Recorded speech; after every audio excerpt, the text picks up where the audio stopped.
Good evening. మీ అందరికీ ఈ సాయంకాల సమయంలో వందనాలు చెల్లిస్తున్నాను. Nice to see all your smiling faces. మీ నవ్వు ముఖాలను చూసి చాలా ఆనందంగా ఉంది. May God bless you. దేవుడు మిమ్మల్ని దీవించునుగాక. Amen. Thank you. Tonight, ఈ రోజు రాత్రి we just want to kind of have a Bible study. ఈ రోజు మనం బైబిల్ స్టడీ చేద్దాం. Let's open our Bibles to 2 Thessalonians. రెండవ తెస్సలోనికీయులకు రాసిన పత్రికను మనం తిరుగుతాం బైబిల్ని. The 2nd chapter. రెండవ అధ్యాయం.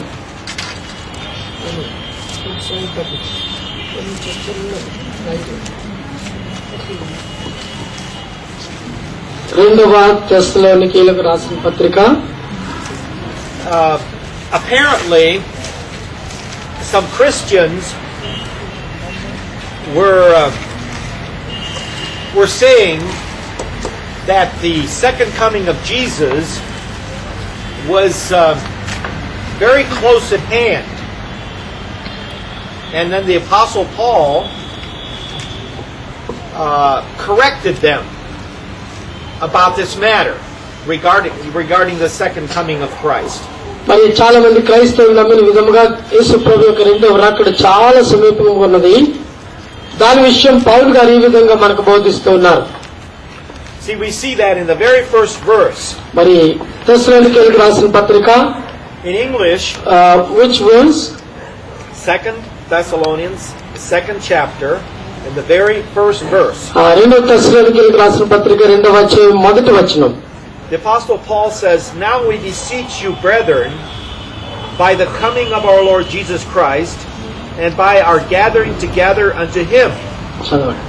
Who wants to read it? ఎవరో ఒకరు చదవండి అమ్మా. రెండవ తెస్సలోనికీయులకు రాసిన పత్రిక రెండవ అధ్యాయం మొదటి వచనం చదవండి. సహోదరులారా, ప్రభు దినమప్పుడు వచ్చినట్లుగా ఆత్మ వలనైనను మాట వలనైనను నా యుద్ధ నుండి వచ్చినదని చెప్పిన పత్రికలనైనను మీరు త్వరపడి చంచల మనస్కులు కాకుండా వలననియు బెదరకుండా వలననియు మన ప్రభు అయిన యేసు క్రీస్తు రాకడను బట్టి మనము ఆయన యొక్క కూడుకొనిన దానిని బట్టి మిమ్మును వేడుకొనుచున్నాము. Verse 2 says, రెండవ వచనం ఈ విధంగా చెప్తుంది, that ye be not soon shaken in mind, or be troubled, neither by spirit, nor by word, nor by letter, as from us, as that the day of Christ is at hand.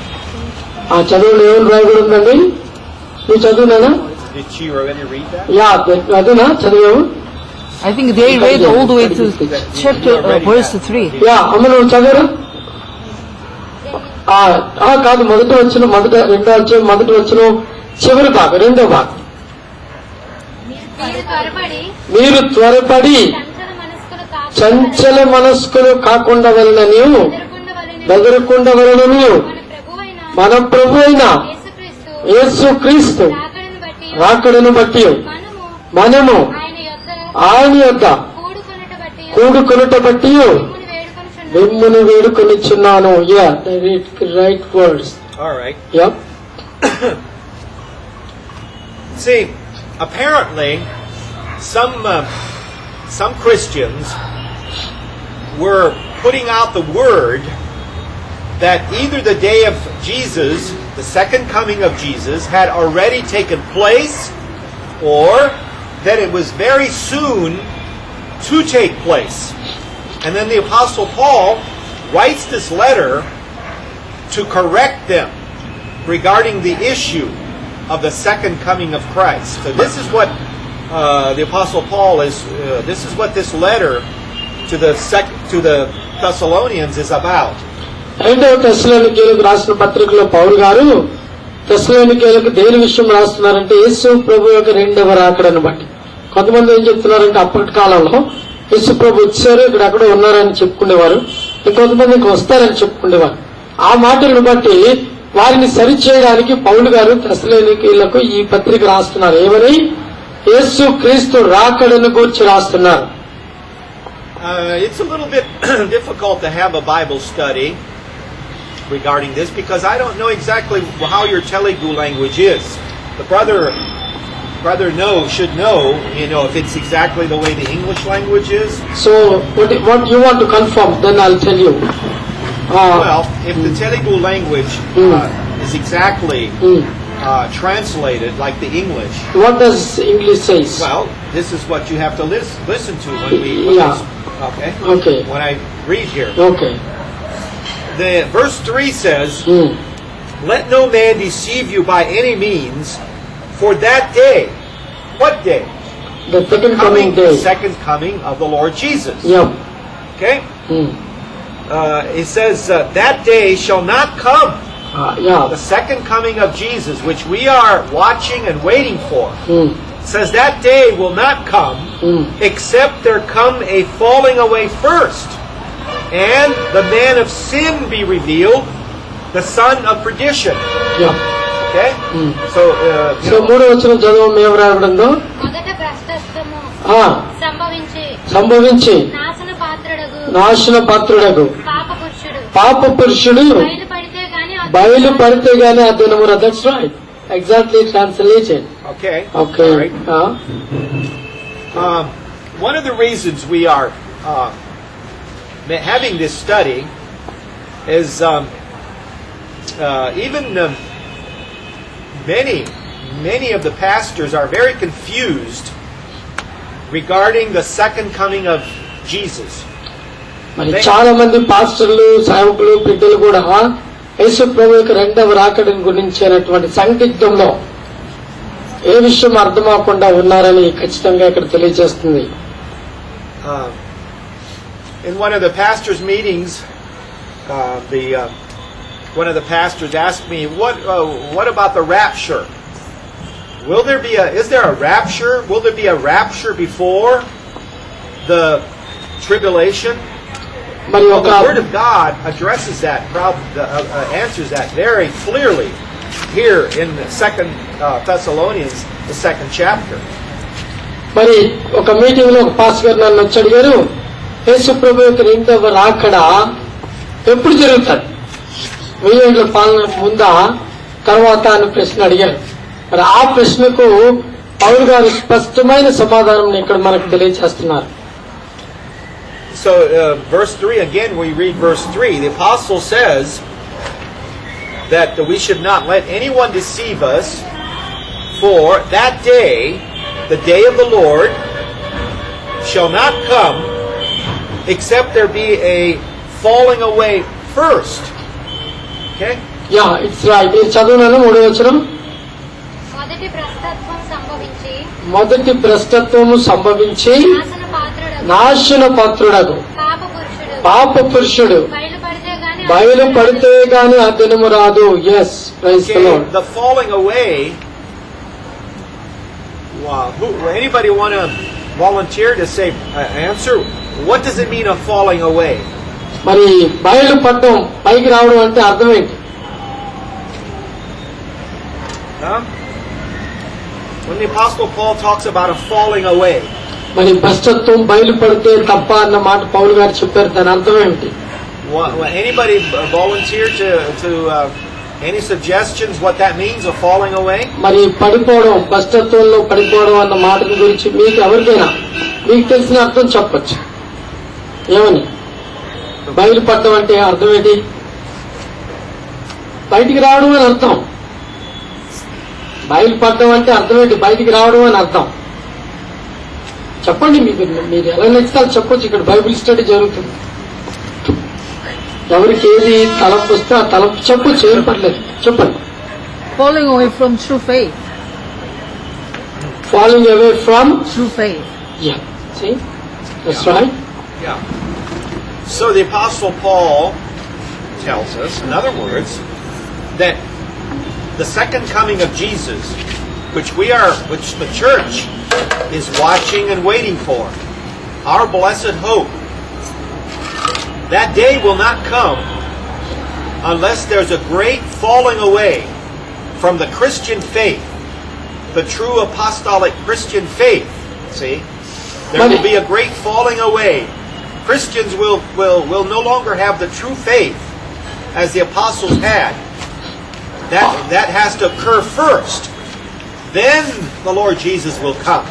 మరి అక్కడ స్పష్టంగా అర్థం ఏంటంటే క్రైస్తవులకున్న విశ్వాసం యేసు ప్రభు తిరిగి వస్తాడు, ఆయన రక్షకుడు, మనందరి కోసం చనిపోయాడన్న ఆది క్రైస్తవులకున్న గొప్ప విశ్వాసం, గొప్ప నమ్మకం, గొప్ప నిరీక్షణ, యేసు ప్రభు తిరిగి వస్తాడు రెండవ రాకల్లో అన్నటువంటి గొప్ప భక్తి, భయం అనే వాటి నుంచి క్రైస్తవులు ఎప్పుడైతే తొలగిపోవడం మనం చూస్తామో అది భ్రష్టత్వం నుంచి బయటపడటం అని అర్థం. అది జరిగినప్పుడు యేసు ప్రభు రాకడ వస్తుంది అని బైబిల్ చెప్తుంది. అంటే దాని అర్థం ఏంటి? ఇంకా రాలేదని అర్థం. Well, if you were listening to my other messages, I see there's many new faces here tonight. If you would have heard some of my other messages regarding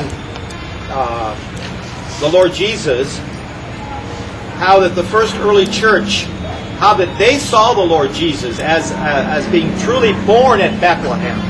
See? మరి ఇక్కడ చాలా కొత్త మగ్గాలు ఉన్నాయి కనుక చాలాసార్లు బోధిస్తున్నా యేసు ప్రభు ఎవరు, ఎక్కడి నుంచి వచ్చారు అన్న విషయాలను తెలుసుకోకపోతే వాళ్ళు పడిపోయిన వారిలాగే ఉంటారు. And then how that the Christians started seeing Jesus in a different way. In a different way, they started seeing Jesus as a God coming down from heaven, not as Jesus being born at Bethlehem, as the Scriptures teach us. That itself was a falling away. That was a falling away from the true apostolic faith. మరి నిజమైన విశ్వాసం నుంచి, క్రైస్తవ విశ్వాసం నుంచి పడిపోవడం అంటే ఏంటంటే యేసు ప్రభు బెత్లెహేములో కాకుండా వేరొక విధంగా ఈ లోకానికి వచ్చాడు అన్న విషయంలో నమ్మడం. యేసు ప్రభు మానవునిగా బెత్లెహేములో జన్మించాడు అన్న మాటను మనం నమ్మకపోతే అదే భ్రష్టత్వం అని అర్థం. I don't know how much I'm going to teach on that particular subject, about Jesus, because I want to continue on here in 2 Thessalonians. But those who are new here, I expect Brother Johnson to, when I leave here, he's going to continue to teach on Jesus, who he is and where he came from, and so that you who are new here, if you don't hear it from me, then you will hear it from Brother Johnson as to the correct understanding of the Lord Jesus. It has to do with the welfare of your eternal soul.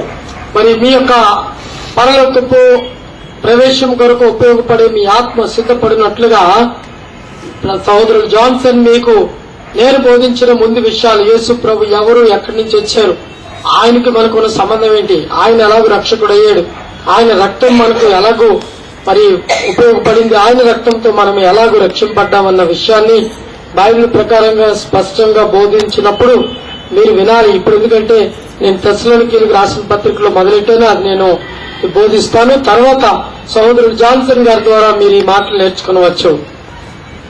Now we go on here with this the third verse there.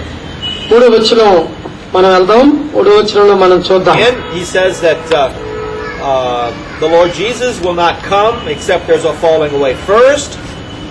And then he says, and that man of sin be revealed, the son of perdition.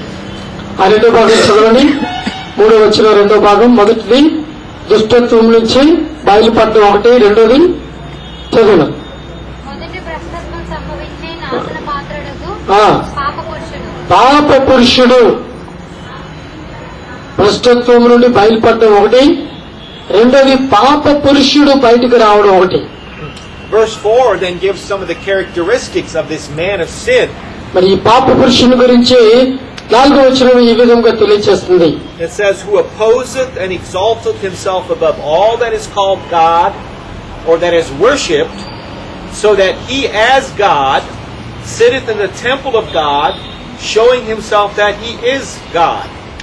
4వ వచనం చదువున్నాను. 4వ వచనం, అనబడును, ఏది దేవుడు అనబడును, ఏది పూజింపబడును, ఏది పూజింపబడును, దానంతటిని ఎదిరించుచు దానికంతటికి పైగా వాడు తన్ను తానే హెచ్చించుకొనుచు తన దేవుడని తన కనపరుచుకొనుచు దేవుని ఆలయంలో కూర్చుంటునుగాక.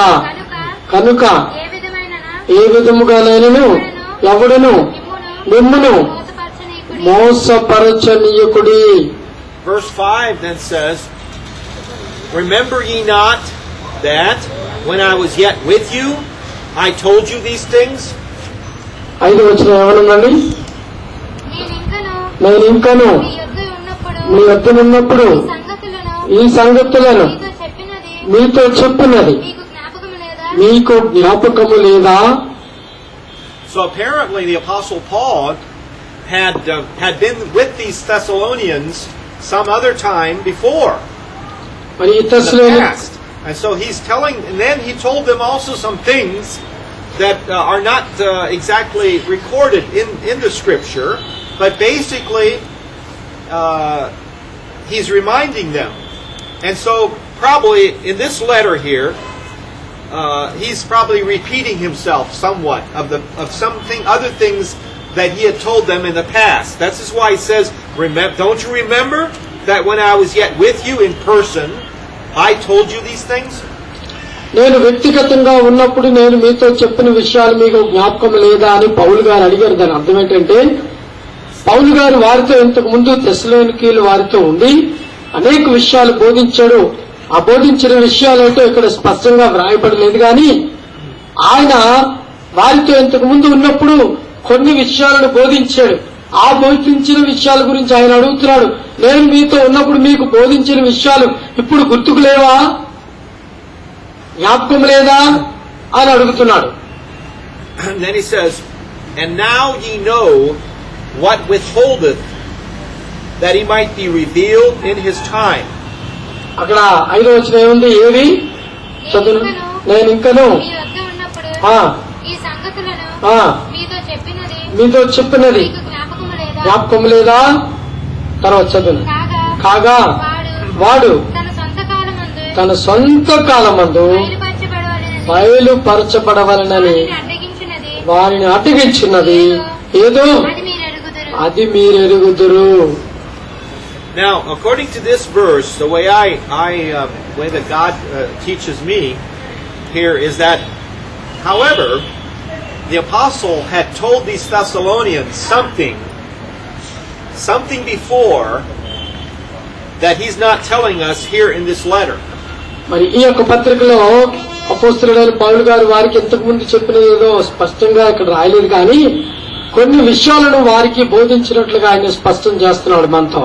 And again, you that are here under the sound of my voice are privileged. If you can take in, if you can understand what I'm going to show you tonight, very, very important information. ఈ రోజు రాత్రి నేను బోధిస్తుండగా చాలా చాలా ప్రత్యేకమైన విషయాలు మీకు తెలియజేస్తున్నాను.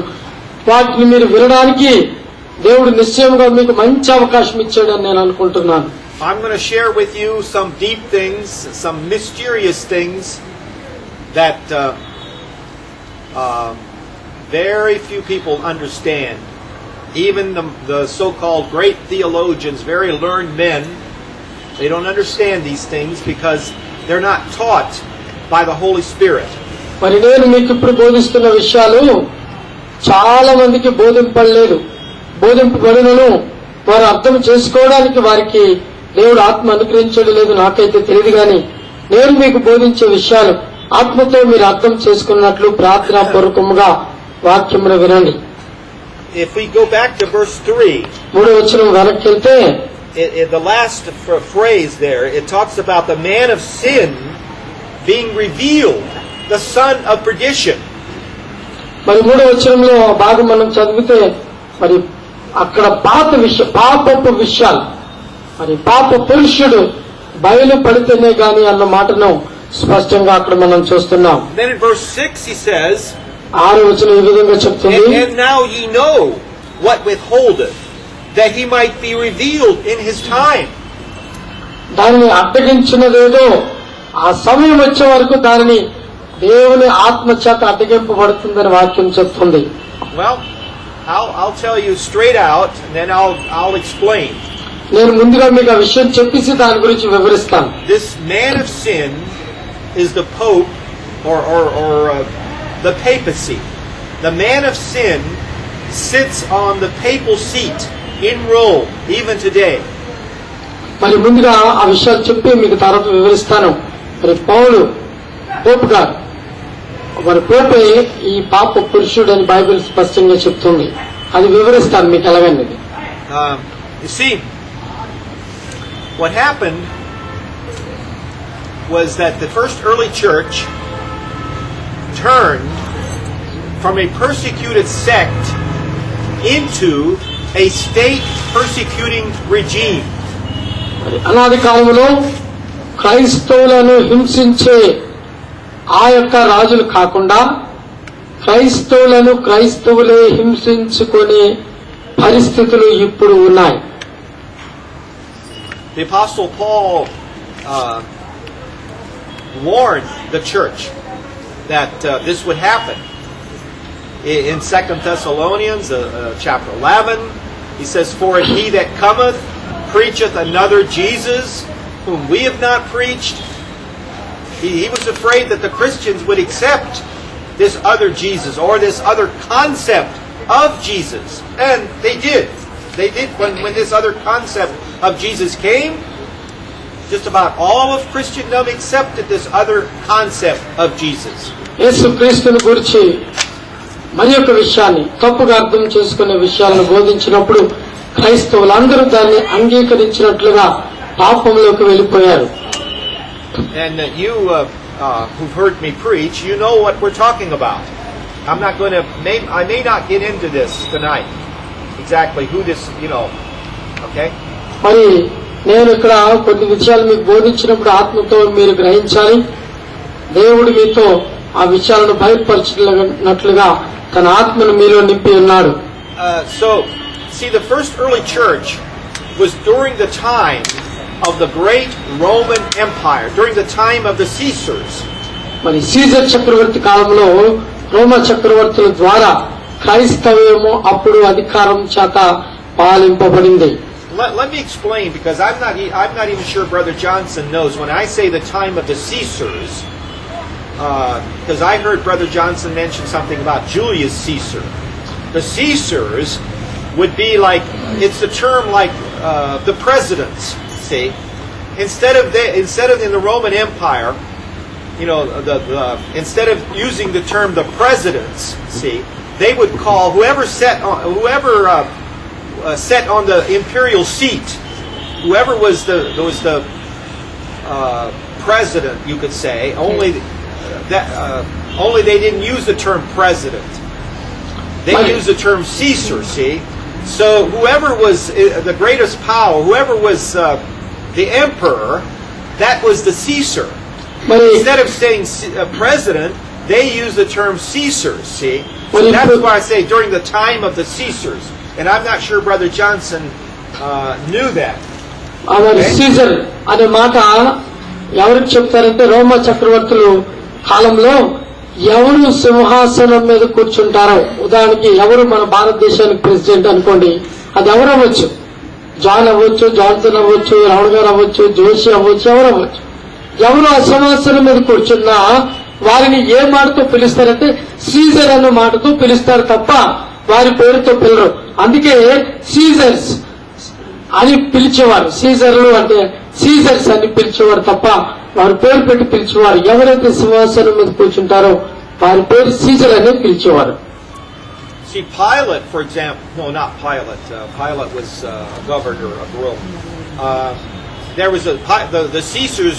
There was Caesar Augustus. There was Caesar, different emperors.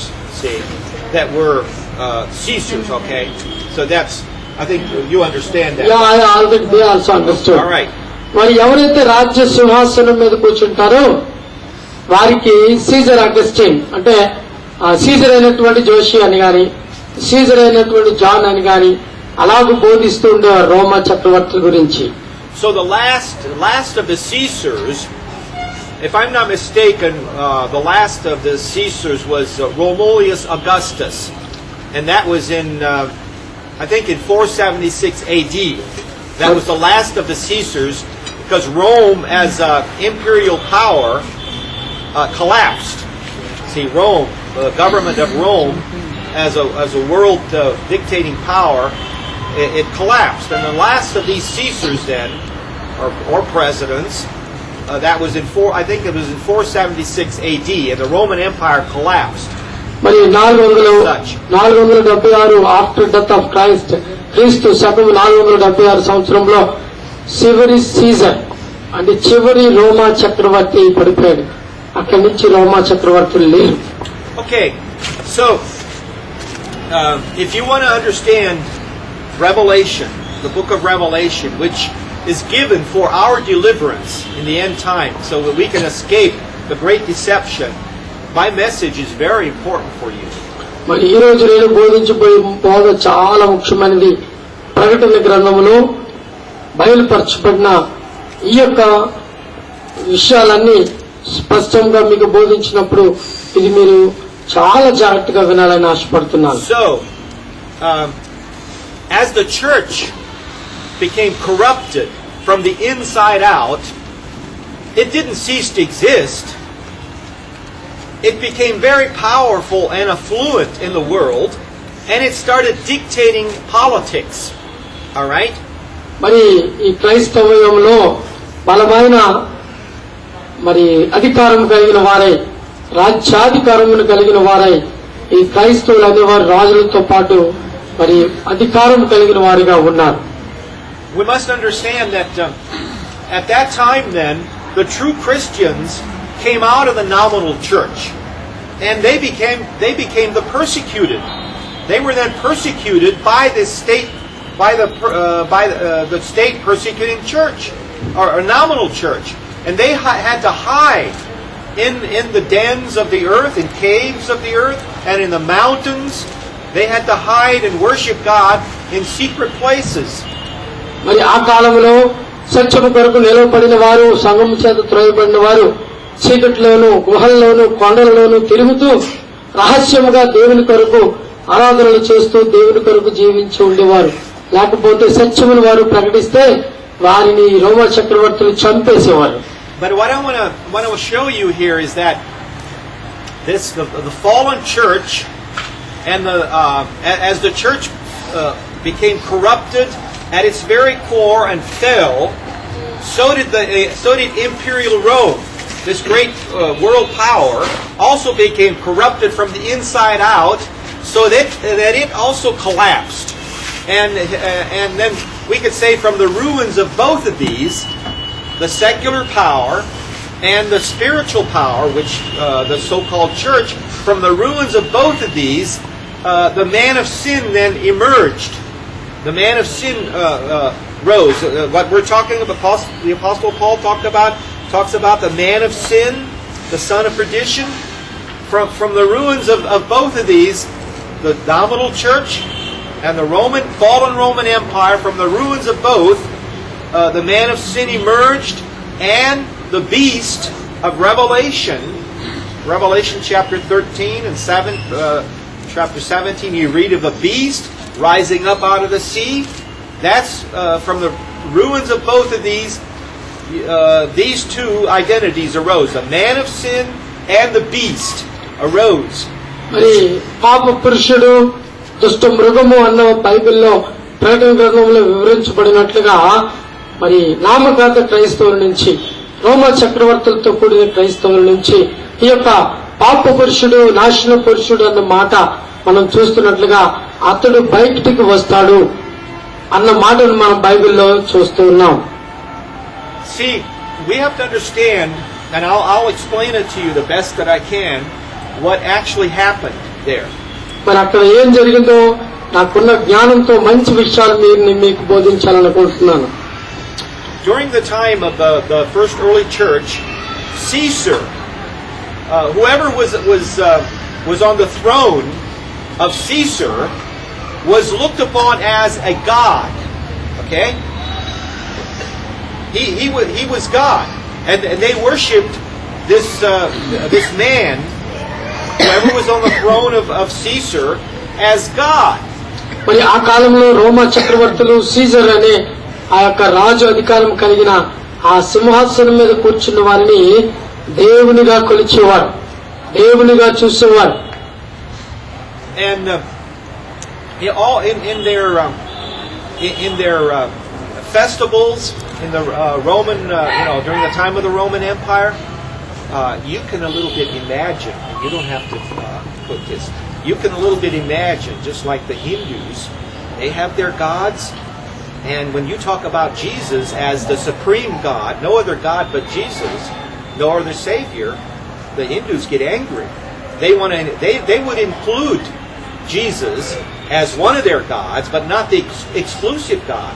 So here, the Hindus have their temples, and they go down and they worship, they bow down to these, they burn incense. All right. Well, this during the time of the Roman Empire, Caesar was the absolute God.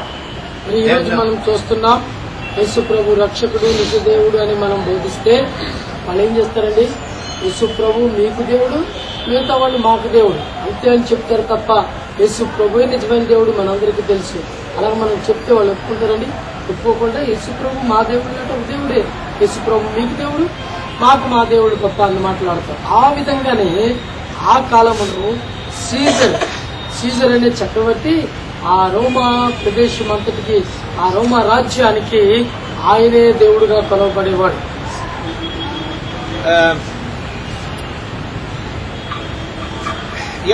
There was this competition.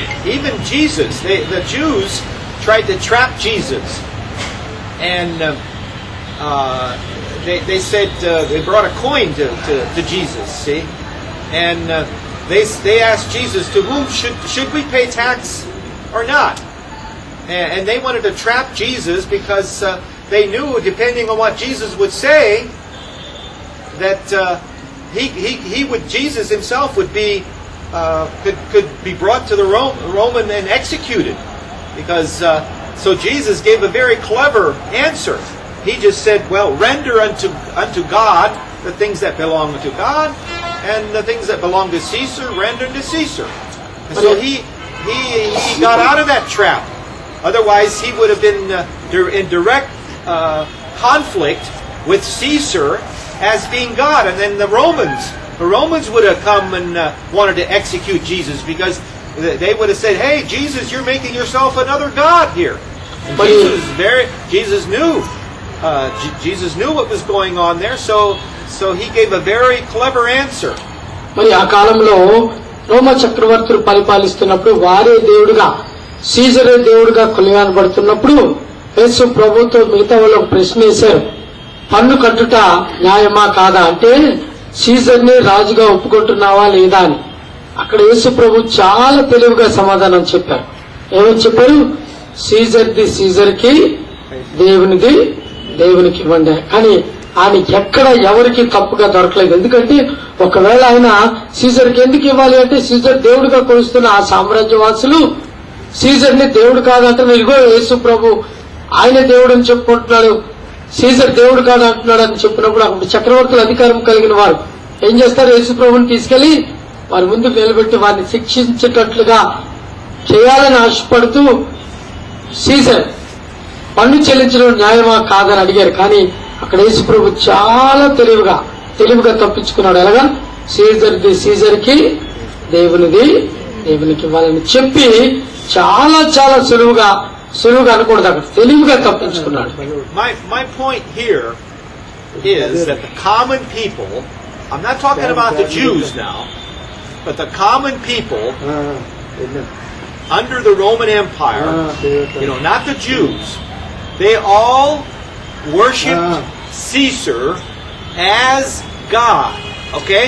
మరి ఆ కాలంలో they worship Caesar as God, just like the Hindus worship their God. Only the Romans had one principal God that they worshipped, and that was Caesar. మరి Caesar రోమేయులకున్న ఒకే ఒక అధికారం కలిగిన దేవుడు ఎవరంటే Caesar. ఆ సీజర్ ను తప్ప మిగతా వాళ్ళు ఎవరిని పూజించకూడదని చెప్పే సామ్రాజ్యంలో యూదులు ఆ విధముగా పూజించలేదు. యూదులకు తెలుసు నిజమైన దేవుడు ఎవరు, సర్వశక్తిమంతుడైన దేవుడు ఎవరని. Now, I'm so thankful that God, soon after I got saved, God brought across my path a book that's called A European Civilization. మరి దేవునికి మహాస్తోత్రం కలుగును గాక. ఎందుకంటే నేను దేవుని కొరకు రక్షింపబడిన తర్వాత యూరోప్ సివిలైజేషన్ అనే ఒక బుక్ దేవుడు నాకు కనపరిచాడు. దాన్ని చదివి నేను చాలా విషయాలు నేర్చుకున్నాను. And this book was actually a history book that we used in one of the great universities in America.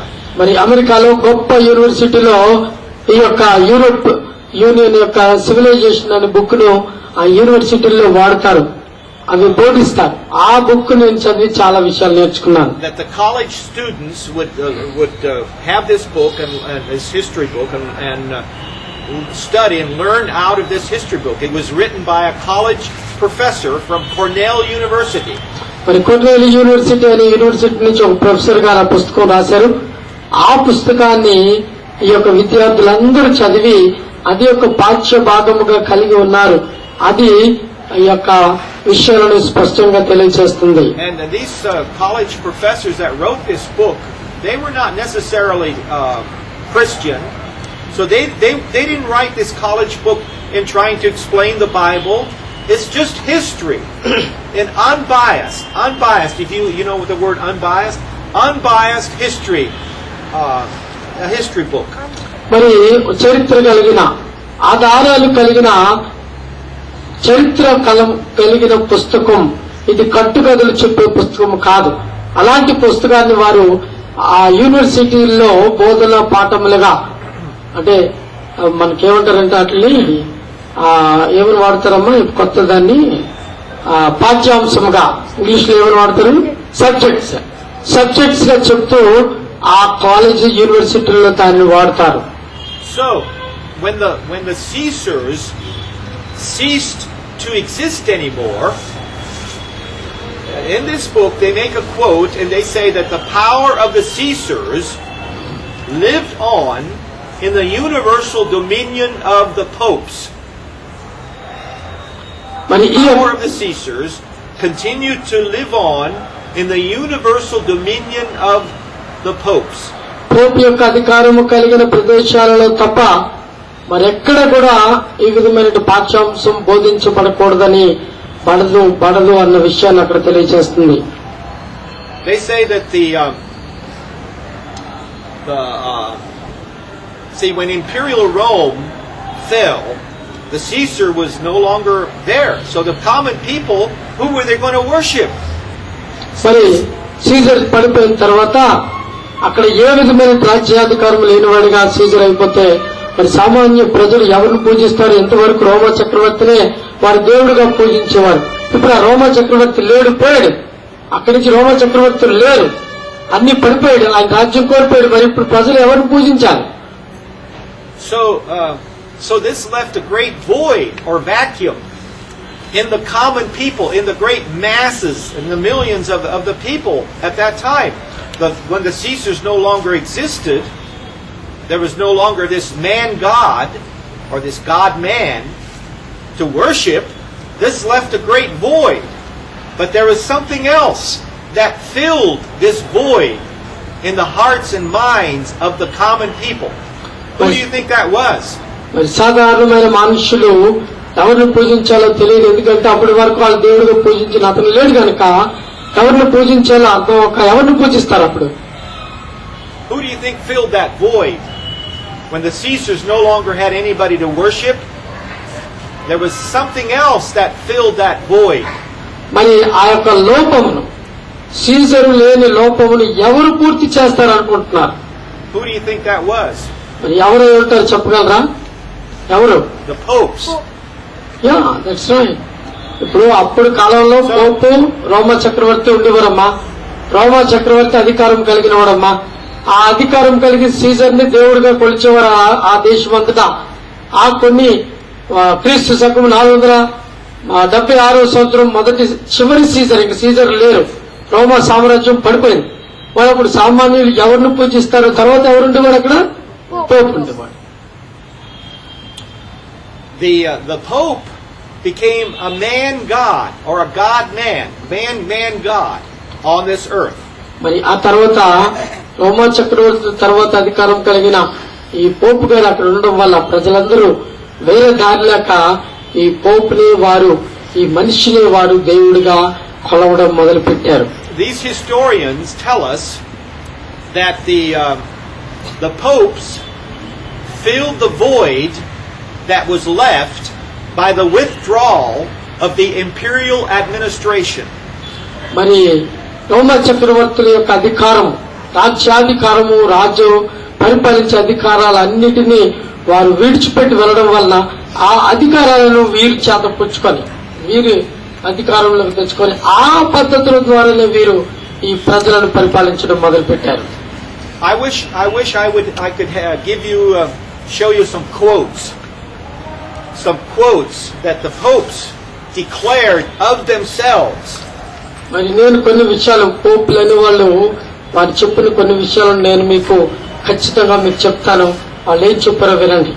It fulfills these scriptures exactly. The quotes that the blasphemous quotes that they spoke about themselves, the power that they profess to have, see, which only Jesus Christ has. They profess to have that power that only Jesus Christ, the man Jesus, has. But they profess to now have that power. I wish I could show you some of these quotes. మరి యేసు ప్రభు ఒకే తప్ప మరి ఎవరికి లేని అధికారాలను, యేసు ప్రభు తప్ప ఎవ్వరూ చేయలేని పనులను, అధికారమును వీళ్ళు అక్కడ అధికారం కలిగి పరిపాలించినట్లుగా మనం చూస్తున్నాం. Verse 4 says, 4వ వచనం చెప్తుంది, who opposeth and exalteth himself above all that is called God or that is worshipped. This describes exactly what the popes boast about themselves, the pretension that they make about themselves. This exactly describes. మరి పోపు వారు ఏ విధంగా వారి స్వనీతిని, స్వాధికారమును వారు మాకు ఈ అధికారం ఉందని ప్రకటించుకున్నారో ఆ అధికారమును గురించి ఇక్కడ తెస్సలోనికీయులకు పౌలు గారు ఈ విధంగా రాస్తున్నారు. ఏమని రాస్తున్నారు? 4వ వచనం, they profess to be able to forgive sins which only God and Jesus can do. No man can forgive sins. Who no. But they profess, even when that person isn't sorry for his sins, you give them money and they will forgive you of your sins. Even God cannot do that unless the person is sorry. They profess to go way over it and beyond what God can do. God cannot forgive sins unless that person is sorry for them, but they profess to be able to forgive sins even when that person is not sorry for their sins. So they go even beyond God in the power, pretended power that they profess to have. They even go beyond God. మరి దేవునికి తప్ప, యేసు ప్రభు ద్వారా తప్ప క్షమించే అధికారం, పాపములను క్షమించే అధికారం ఎవరికీ లేదు. కానీ వీరు పాపములను క్షమించే అధికారం కలిగినట్లుగా డబ్బులు ఇస్తే చాలు. ఆ కాలంలో మీకు చరిత్ర చదివితే తెలుస్తారు. పాప క్షమాపణ కొరకు పాప క్షమాపణ పత్రాలు ఇచ్చేవారు డబ్బులు ఇస్తే పూర్వం. మరి అలాగూ పాపాలను కూడా క్షమించగలిగిన అధికారం కలిగిన వారుగా వారు ప్రవర్తిస్తూ డబ్బులు ఇస్తే పాపాలు క్షమించేస్తాం అన్నట్లుగా ఉండేవారు. అది దేవుని వాక్యం అంత ప్రకారంగా కాదు. వాక్య ప్రకారంగా దేవుడు తప్ప, యేసు ప్రభు తప్ప ఎవ్వరూ పాప క్షమాపణ చేయలేరు. పాపాలను క్షమించే అధికారం ఎవరికీ లేదు. And they profess to have more power than all or any king or president on this earth. They believe that all kings and presidents should bow down to them. మరి ప్రపంచంలో ఏ రాజుకు గాని అధికారికి గాని లేదు. వారందరూ మా ఎదురుగుండా తల వంచి మేమేం చెప్తే అది విని మాకు మాత్రమే లోబడి ఉండాలి అన్నట్లుగా ఆ యొక్క పోపు వారు ప్రవర్తిస్తుండేవాడు. They profess to be able to change the Bible, the law of God, which God himself cannot do. Once it is written and once God has spoken it, God himself cannot even go back on his word and change things. So they profess that they're able to change God's law that even God himself cannot do and would not do. God cannot change his law. God cannot lie. They go over and beyond God. That's blasphemy. A great blasphemy. దేవుడిచ్చే అధికారాన్ని, దేవుడు చెప్పే మాటలను దేవుడు ఎప్పుడు అబద్ధమాడిన మాటలే చెప్తాడు. అలాంటి మాటలు దేవుడు ఒక్కసారి చెప్పి దానిని తిరిగి మార్చడు.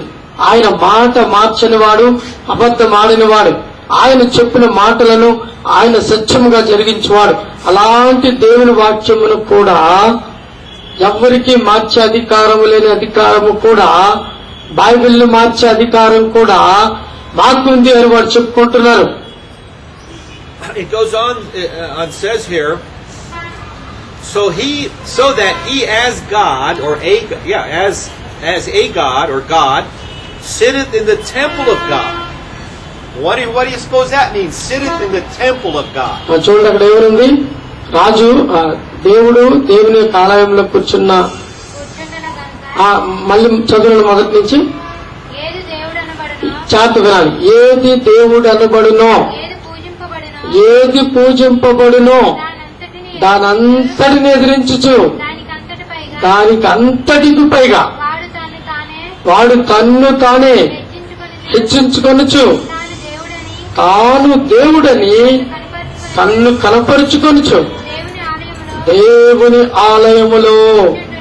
చూసారండి, దేవుని ఆలయంలో ఎలా కూర్చుంటాడు? తనే దేవుడిని అన్నట్టు. దేవుడు ఏం కాదు, దేవుడు నాకన్నా తర్వాత నేనే దేవునికి ప్రతినిధిని, దేవుడు ఏం చేయగలడు నేను అది చేయగలను అన్నట్లుగా దేవుని సన్నిధిలో కూర్చుంటాడని వాక్యం చెప్తుంది. I believe has two applications here, two understandings. Sitting in the temple of God can has two meanings. సన్నిధిలో దేవుని అధికారం కలిగి కూర్చుండడం అనేది రెండు అర్థాలు కలిగి ఉంటారు. The first meaning మొదటి అర్థం ఏంటంటే that we could get from this is that the Pope of Rome is supposed to be a Christian bishop. See, he sits in the Vatican, in the Vatican Square, in the papal seat, and that is supposed to be a Christian. It's Christian in name. See, so in that sense, he's sitting in the literally. That in that sense, it would be literally. He's sitting in a Christian so-called temple or church. See, ఇక్కడ మనం చూసినట్లయితే ఇక్కడ క్రైస్తవులుగా పిలువబడుతున్న దేవుని ఆలయము అన్నట్లుగా క్రైస్తవులందరికీ ప్రతినిధిగా దేవుని తరపున పాపములు క్షమించి దేవుని వల్ల ఈయన కూడా పాపములు క్షమించినట్లుగా ఆలయంలో కూర్చొని, దేవుని ఆలయంలో బైబిల్ చెప్తుంది దేవుని మందిరంలో కూర్చున్నట్లుగా అధికారం కలిగిన దేవుని వల్ల ఆయన అధికారము అక్కడ దేవుని ఆలయంలో చూపిస్తూ దేవుని ఆలయంలో కూర్చుంటున్నాడు. If we study and understand how popery was formed, then we can better understand why I say that in a literal way, sitting in the temple of God could mean that he's literally as a Christian bishop. All right, sitting in his just in a Christian so-called Christian church. Okay. మరి క్రైస్తవ సంఘముగా పిలువబడుతున్న ఆ యొక్క సంఘం చర్చిలో ఆయన దేవునికి ప్రతినిధిగా కూర్చొని తనే దేవుణ్ణి అన్నట్లుగా ఉన్నాడు. See, the Rome, literal Rome, the city of Rome was the capital, or in the city of Rome, that was the seat of the Caesars also. మరి రోమా సామ్రాజ్యంలో మరి వాటికన్ సిటీలో కూర్చున్న బిషప్ కాకుండా ఆ రోమా సామ్రాజ్యానికి అధికారి అయిన సీజర్ కూడా అక్కడే కూర్చుండేవాడు. In other words, today the capital of India is in New Delhi.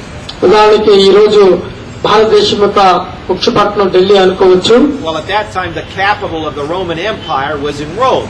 మరి రోమేలకు చక్రవర్తి అయిన సీజర్ కూడా ఆ రోమా పట్టణంలోనే కూర్చుండేవాడు. And probably Rome then also probably had the largest church, Christian church. రోమాలో కూడా నేను అనుకుంటున్నాను క్రైస్తవులందరికంటే పెద్ద చర్చ్ అక్కడ ఉండేదని నేను అనుకుంటున్నాను. And when the church became corrupt, the Christian church became corrupt, all the bishops from all the different provinces that started honoring the bishop of Rome, honoring him more and above all the other bishops. So gradually this idea that the bishop of Rome should have the greatest power, should have the final say in everything regarding the church, gradually this concept was developed. This is how the papacy was finally developed then, and the Pope rose up then as being the final authority over the whole Christian church, because he was the status of the Church of Rome that finally was developed that way. మరి రోమాలో ఉన్నటువంటి ఆ పోపుకి అంత అధికారము అంత ముఖ్యుడని ఎలాగ పొగడపడ్డాడు చేయబడ్డాడంటే మిగతా సామ్రాజ్యం అంతా కూలిపోయింది కనుక ప్రతి సామ్రాజ్యంలో ఉన్నటువంటి ఆ రాజులు కూలిపోవడం వల్ల అక్కడ ఉన్న బిషప్లందరూ అధికారం లేని వారు చెప్పి చివరికి అధికారము పట్టణంలో కూర్చున్న రోమా పట్టణంలో కూర్చున్న పోపు అందరికీ పైన అధికారిగా అన్నట్లు వారందరూ ఆ అధికారిని మరి రోమాలో ఉన్న పోపును క్రైస్తవ సంఘాలన్నిటికంటే పెద్ద సంఘం అని చెప్పుకుంటూ ఆ సంఘంలో కూర్చున్న పోపుని వీరు ముఖ్యంగా చేసేశారు. So the first application here, we could take would be that he is a Christian bishop sitting or reigning from a so-called Christian church, or a physical temple or church building actually. మరి అందువలన రోమాలో ఉన్న చక్రవర్తిలో ఉన్నటువంటి రోమా సామ్రాజ్యంలో ఉన్నటువంటి ఆ పోపు అన్ని క్రైస్తవ సంఘాలకి ముఖ్యునిగా అధికార ప్రతినిధిగా అక్కడ కూర్చున్నట్లుగా మనం చూస్తున్నాం. The second application we could spiritualize. We could say that we human beings are the temple of God. If Christ is in you, you have the Holy Spirit, then you are a temple of the living God. ఒక విషయం మర్చిపోకండి, గుర్తుంచుకోండి, building ఒక్కటే church అని సంఘము కాదు. దేవుని వాక్యం చెప్తుంది మీరు దేవుని ఆలయం అని మీరు ఎరుగరా. మన హృదయాలలో యేసయ్యను కలిగి ఉంటే అదే దేవునికి ఆలయం. So in this sense then, when the people adore him as God, then this man God displaces Christ. Instead of Christ being in the temple here, the people that adore him and worship him, when that's still going on today, they have another Jesus. The Pope is sitting in the temple, in the human heart. See, so that's how the second application could have a meaning. మరి అక్కడ మాట ఉంది బైబిల్లో, ఆ మాటకు అర్థం ఏంటో తెలుసా? క్రైస్తవ సంఘాలలో మన హృదయమైన సంఘములో యేసు ప్రభు కూర్చునకుండా ఇతర యేసును, ఇంకొక యేసును, అంటే ఈ లోక పాపపు పురుషుని మన హృదయంలో కూర్చుని పెట్టుకొని ఆయనను మనము దేవునిగా కొలుస్తున్నట్లుగా మనం చూస్తున్నాం. Still to this day, when the Pope comes to some of the more poor countries, South America, Mexico, South America, the people will just flock to him. And there's people that will literally, they will fall down on the ground and kiss his feet. And some of the people will even kiss the ground where he walked on. They will kiss the ground. If the Pope walked through here, some people will come and kiss where the Pope's feet were, on the ground. So they worship him as God. మరి ఇప్పటికీ పాత దేశాలైన south America, Mexico అలాంటి దేశాల్లో Pope గారు వెళ్ళినప్పుడు Pope యొక్క పాదాలను ముద్దు పెట్టుకుంటున్నారు. అదే కాకుండా పోపు నడిచి వెళ్లిన ప్రదేశాల్లో ఆ అడుగు జాడలను ముద్దు పెట్టుకుంటున్నారు. అంటే ఇప్పుడు ఎవరిని వారు పూజిస్తున్నట్టు? జీవము గల దేవుని రక్షకుడైన యేసయ్యనా లేకపోతే మనిషినా? బైబిల్ చెప్తుంది పాప పురుషుడు బయలుపడినప్పుడు దేవుని రాకడ సమీపంగా ఉందని. Do these people know Jesus? యేసు ప్రభుకు వారికి తెలుసా? No, తెలియదండి. అది not at all. వాళ్ళకి అస్సలు తెలీదు. They are worshiping a man God. వారు మనుషులకు మనిషి అయిన మనిషిని దేవుడిగా పూజిస్తున్నారు తప్ప నిజమైన యేసు క్రీస్తుని వారు పూజించట్లేదు. So in this sense, then, it is and when we spiritualize the meaning, who is sitting in their temple? Who are they worshiping? Jesus? Is Jesus sitting in the temple, or is the Pope in their temple, as it were? మరి ఈ రోజు మనం వాక్య ప్రకారంగా మరి దేవుని ఆలయంలో ఎవరు కూర్చుంటున్నారు? మన హృదయమైన ఆలయంలో ఎవరున్నారు? యేసు ప్రభు ఉన్నారా? లేకపోతే మనుషులకు మనిషి దేవుడు అనబడిన పోపు మీ హృదయంలో ఉన్నాడా?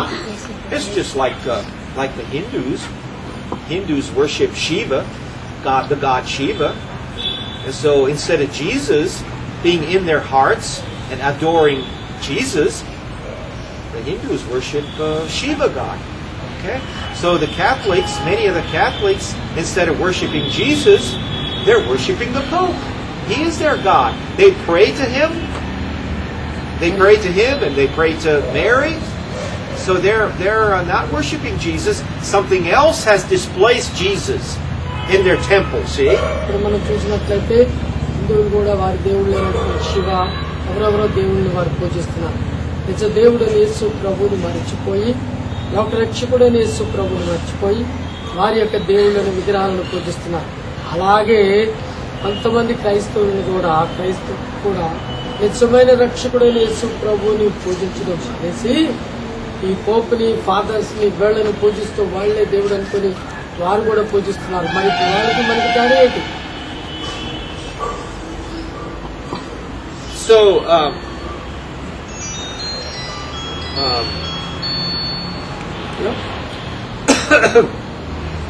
now verse 6. Verse 6, the apostle says, "And now ye know what withholdeth, that he might be revealed in his time." మరి 6వ వచనం చదవండి. కాగా వాడు తన సొంత కాలమందు బయలుపరచబడవలనని వానిని అడ్డగించినది ఏదో అది మీరెరుగుదురు. So what the apostle Paul is saying he's saying to these Thessalonians, see, apparently he had instructed them beforehand, and he says, now you know what withholdeth this man of sin, in other words the Pope, from being manifest, from rising up. And today you don't hear this anymore, because Christianity has been corrupted so greatly they don't recognize the Pope for what he is. But I'm revealing him to you. But anyhow, translate that and help me. మరి ఈ రోజు ఈ కాలంలో క్రైస్తవులు చాలా మంది విషయాలు ఎరగట్లేదు, కానీ అందరికీ తెలిసేది యేసు ప్రభు నిజమైన రక్షకుడని. కానీ రాబోయే కాలంలో ఈ యొక్క విషయాన్ని మర్చిపోయి అనేకమైన మంది ప్రజలు ఈ పోపుని పూజించడం మొదలుపెట్టినప్పుడు ఇలాగ పూజింపబడకూడదని ఆయన ఎవరు అడ్డగిస్తున్నారు అనుకుంటున్నారు? There's some great men of God who studied into this, that say that the thing that was withholding the Pope from rising up was the Roman Empire, the Caesars themselves. This false god, which is popery, could not be manifest until the Caesars were removed. See? Then the Pope took the place of the Caesars. So that's what the apostle is saying here. And now you know what is withholding. It was the Roman Empire that was holding back Because after this, as long as the Caesars were God, this so-called Christian Antichrist could not be revealed. He could only be revealed after the fall of the Roman Empire. Remember that, as I explained, from the ruins of both, this beast would rise, and the Pope is the head of this beast. See? And so this is what was withholding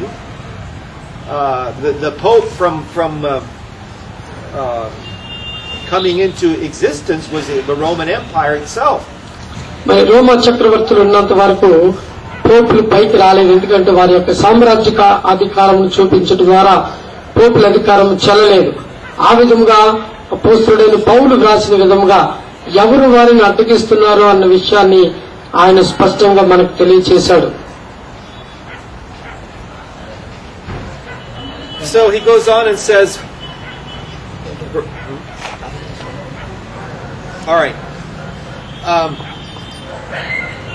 So you that heard, if you that heard me give the message the other evening on the false prophet, see, now you can see how the message that I gave tonight, how that this confirms and strengthens the false prophet now is in this day and age, in this end time now, is the identity or this body of religious clergymen that again lifts up the Pope, see, empowers him and gives the Pope respectability in the eyes of the whole world. మరి నేను అబద్ధ ప్రవక్తల గురించి చెప్పినట్లుగా ఈ కాలంలో అబద్ధ ప్రవక్తలు అబద్ధపు క్రైస్తవ లోకంలోకి చొరబడి మరి అంత్యక్రీస్తును తెలియచేయనట్లుగా మరి ఈ రోజు మనకి పోపు గారు అందరికీ అబద్ధపు దేవుడు కాని దేవునిగా ఆయన మనకు కనబడుతున్నాడు. Just to quickly recap, what I had said in the last message. See, the Pope, as this little man God who was worshipped as God, reigned like that for over 1,000 years. Then another great power came into being. Well, first we had the great Protestant Reformation, and there was a great protest all over the world, in the civilized world, and Europe became Protestant. They protested, and they gave this man of sin a deadly wound. He was shut down, even put in prison. Okay? మరి నేను బోధించినట్లుగా అబద్ధ ప్రవక్తల గురించి బోధించినట్లుగా 1000 సంవత్సరాలు మరి ప్రొటెస్టెంట్ల యొక్క అధికారం చెల్లింది. మరి రోమా చక్రవర్తులు మరి బిషప్ రోమా పోప్ యొక్క అధికారం చెల్లకుండా అతనిని మరి గాయపరచబడిన మృగముగా కొమ్ము విరగొట్టబడిన విధముగా మరి ఈ యొక్క పోపును అధికారం లేకుండా చేశారు. And then from the results of the great Reformation, when men like Martin Luther were raised up, finally, result of that was a great political power. America was raised up, and this was a great Protestant. A nation that protested against the Pope and the papacy. Okay.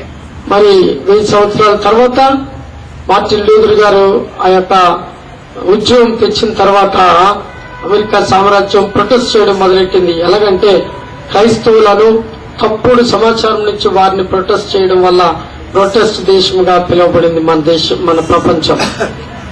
Well, as I mentioned, then the order of the Jesuits were formed, and they are like a secret spy agents.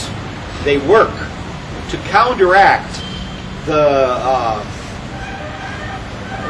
Reformation and bring America back and make America a Catholic nation, see, under the complete control of the Vatican. And that is what is taking place right at this time. America almost now is in complete control of the Vatican. or by the Vatican. మరి బైబిల్లో చెప్పిన ఆ మృగములు అనే మృగముల గురించి చెప్పినట్లుగా ప్రకటన గ్రంథంలో America Protestant దేశంగా కాకుండా తిరిగి పోప్ యొక్క అధికారంలోకి వెళ్ళినట్లుగా ఇప్పుడు నెమ్మదిగా మార్చబడుతూ ఉంది. And you read in the Bible of the false prophet. The false prophet is not any particular man. It's a body of religious clergymen who are now pseudo-Protestant, fake Protestant. They no longer protest against the Pope. They are now lifting up the Pope. Men like Billy Graham comes to the Vatican, shakes hands with the Pope, goes back to America and says the Pope is a good man. The Pope is preaching the same gospel that we are preaching, says Billy Graham. మరి అమెరికాలో ఉన్నటువంటి Billy gram గారు గొప్ప ప్రవక్త, గొప్ప బోధకుడు కూడా Pope దగ్గరికి వెళ్లి ఆయనతో చేతులు కలిపి తిరిగి వచ్చి ఏం చెప్పాడంటే, ఈ పోపు చాలా మంచివాడు, మనం ఏ క్రీస్తుని బోధిస్తున్నామో ఆయన కూడా అదే సువార్తను బోధిస్తున్నాడు అని చెప్పినట్లుగా ఆయనతో చేతులు కలిపాడు. ప్రొటెస్టెంట్లుగా పిలువబడిన ఈ అమెరికా దేశము తిరిగి వారితో కలవడం చూస్తుంటే దేవుని రాకడ దగ్గరగా ఉన్నట్లుగా మనం చూస్తున్నాం. And this is happening all over the world, in the big churches, who the leaders of the Christian, so-called Christian churches, they are again leading the whole world back to adore and honor, in a way worship the Pope, to adore and respect the Pope. That's what they're doing, and we read about that in Revelation chapter 13 regarding the second beast. The second beast coming up out of the earth is America. The earth is the counterpart of the sea. It represents a place of, when America was formed, there were only the American Indians were there. A place like and some poets have described America, they said, as a silent seed, we grew into a great empire. See? So that's why John, he saw this beast as rising up out of the earth, like a plant rising up out of the earth. And that perfectly describes America. I said a lot. America మొట్టమొదటిగా మన Indians తో నిండింది తెలుసా మీకు? మొట్టమొదటి America దేశం మరి పుట్టినప్పుడు అక్కడ మన ఇండియన్స్ ఉన్నారు, వాళ్ళు రెడ్ ఇండియన్స్ అని పిలిచేవారు. వాళ్ళు మొట్టమొదటి అమెరికన్స్ కొద్ది మందిగా ఉండి ఆఖరికి ఎలాగయ్యారంటే ఆ కొద్ది మంది నెమ్మదిగా పెరిగి మనలను పంపించే, మనలంటే ఇక్కడ సౌత్ ఇండియన్స్ కాదు, నార్త్ ఇండియన్స్ ఉండేవారు అక్కడ, ఇండియన్స్ మొట్టమొదటి అమెరికా ప్రదేశం. Brother Johnson, I'm giving the contrast. Yeah. See, the first beast comes up out of the earth. That's I'll explain. Okay. First of all, I should tell. There's peoples, multitudes, nations, and tongues. Yeah.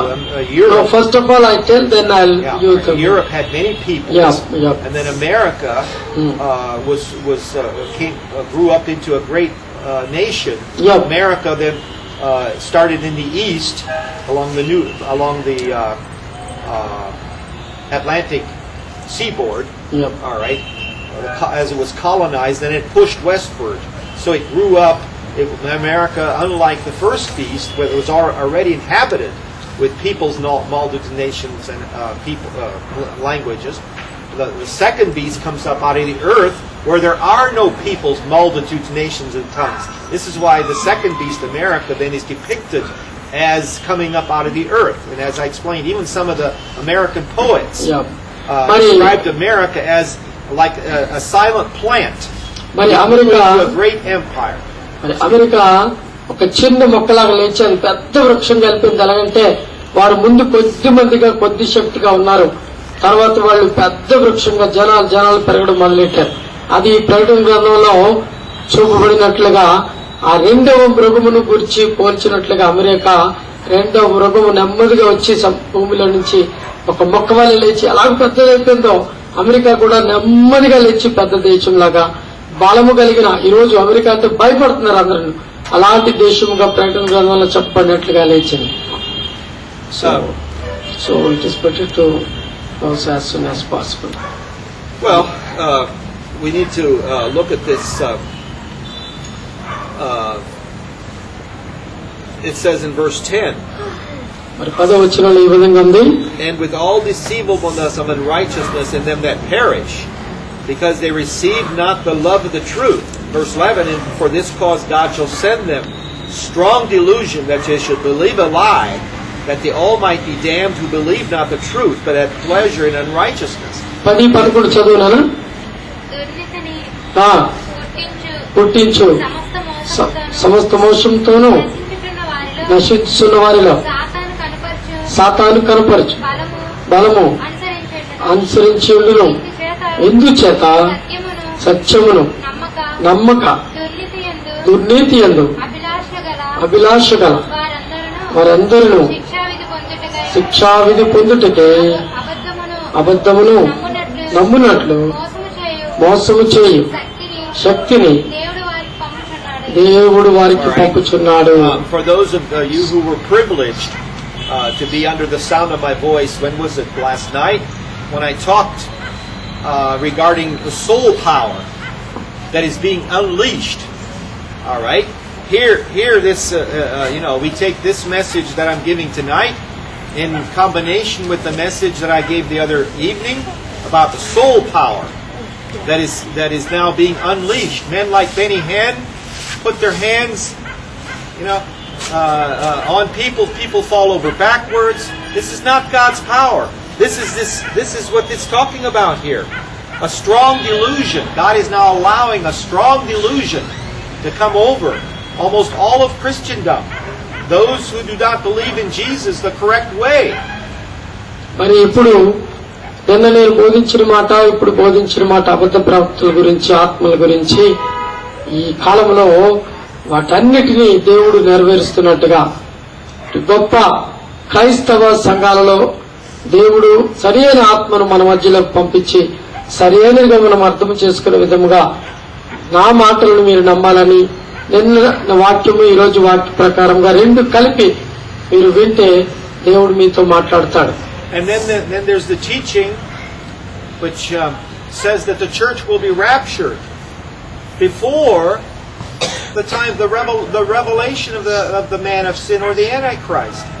Can you see, brother, now how deceiving that is? When the man of sin, the Antichrist, has been revealed already a long time, these people like Billy Graham and others, John MacArthur, they say that the church will be raptured before the revealing of the man of sin, and they're bringing terrible confusion. The so-called lay people absolutely don't know what to believe, and they when they see miraculous power, because they don't know doctrine, they will be deceived. మరి సరైనదిగా అర్థం చేసుకోకపోతే, దేవుని సిద్ధాంతాలను, దేవుని గ్రంథమును సరిగా అర్థం చేసుకోకపోతే, మరి బిల్లీ గ్రామ్ గారు, అలాగే జాన్ డి కార్టన్ అనే పెద్దలు, బెన్నీ హిన్ గారు, వీళ్ళందరూ చేస్తున్న పనుల వలన సరైనదిగా అర్థం చేసుకోకపోతే మనము సరైన మార్గంలో ఉండక మోసపరచబడిన వారం అవుతాం. I say this for the sake of the video that we're making, which I'm going to put out on YouTube for the sake of the English-speaking people. John MacArthur is now saying that those who take the mark of the beast can still be saved. What a terrible delusion. మరి ఆ John మార్కెటన్ అన్న ఆయన ఆ మృగం యొక్క ముద్ర వేసుకున్నాను రక్షింపబడతారు అన్నట్లుగా బోధించేస్తున్నాడు. అది ఎంత భయంకరమైన బోధ అండి. May God bless you. దేవుడు మిమ్మల్ని దీవించును గాక. దేవునికి స్తోత్రం. మరి పాల్ షార్ప్ గారి టీచింగ్స్ ఎలాగుంటాయంటే అందరికీ చాలా ట్రాన్స్లేషన్ వల్ల దాని వల్ల ఎక్కువ టైం పడుతుంది కనుక ఇందులో చాలా సబ్జెక్టు, చాలా విషయాలు ఉంటాయి. జాగ్రత్తగా మనం అర్థం చేసుకుంటే మన ఆత్మీయ జీవితానికి చాలా చాలా ఉపయోగపడతాయి. ఎందుకంటే ఇప్పుడు మనం అంత్యకాలంలో ఉన్నాం. ఆయన బోధించే మాటలన్నిటి అర్థం ఏంటంటే ఇవన్నీ జరుగుతున్నాయి, జరగబోతున్నాయి. కనుక మనం అంత్యకాలంలో ఉన్నాము. మన రక్షణను మనం గట్టిగా పట్టుకొని మరి యేసు ప్రభువులో మనం ముందుకు సాగి దేవుని మహింపడదాం. రక్షణ కలిగి పరలోక రాజ్యంలో చేర్చబడదాం. ఆయన రాకడ సమీపంగా ఉన్నది. దేవునికి స్తోత్రం. అందరూ లేచి ప్రార్థన ఆశీర్వాదంతో కూటమి ముగించుకుందాం. అందరూ లేచి నిలబడదాం.